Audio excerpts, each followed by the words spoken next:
People often believe that the main obstacles in life come from external conditions. Lack of opportunities, difficult circumstances, or other people are seen as the primary reasons for failure. However, in many cases, the biggest barrier is internal. Patterns of thinking and behavior can quietly work against long-term goals. Self-sabotage does not always look obvious. It rarely appears as a clear decision to fail. Instead, it shows up through procrastination, avoidance, overthinking, or repeated choices that lead away from what a person actually wants. These patterns create a gap between intention and action. One of the main reasons for this gap is discomfort. Growth requires change, and change creates uncertainty. Even when a goal is positive, it often involves leaving familiar patterns. The mind tends to prefer what is known, even if it is limiting. As a result, people unconsciously return to behaviors that feel safe rather than those that lead forward. Another factor is identity. People develop a sense of who they are based on past experiences. If a new goal conflicts with this identity, it creates internal resistance. For example, someone who sees themselves as not capable or not successful may struggle to act in ways that contradict this belief.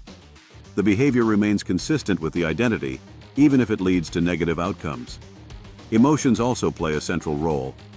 Unprocessed emotions such as fear, guilt, or insecurity influence decisions without being fully recognized. Instead of addressing these emotions directly, people may avoid situations that trigger them. This avoidance reduces short-term discomfort but prevents progress. Habits reinforce these patterns. Repeated actions become automatic over time. Even when a person consciously wants to change, old habits continue to operate in the background. Breaking this cycle requires awareness and deliberate effort rather than relying on motivation alone. Another important idea is that self-sabotage can sometimes serve a protective function.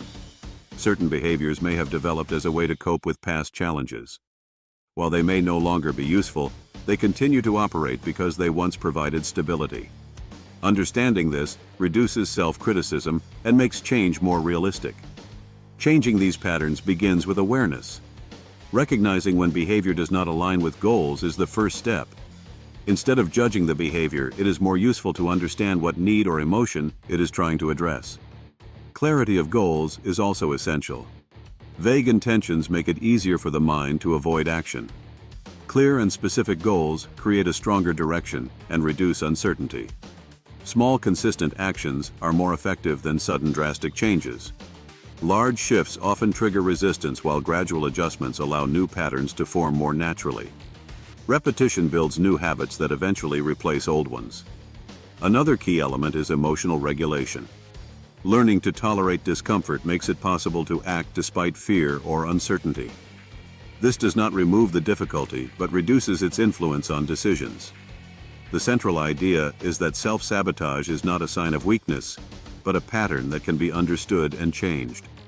When behavior is aligned with long-term goals, progress becomes more stable.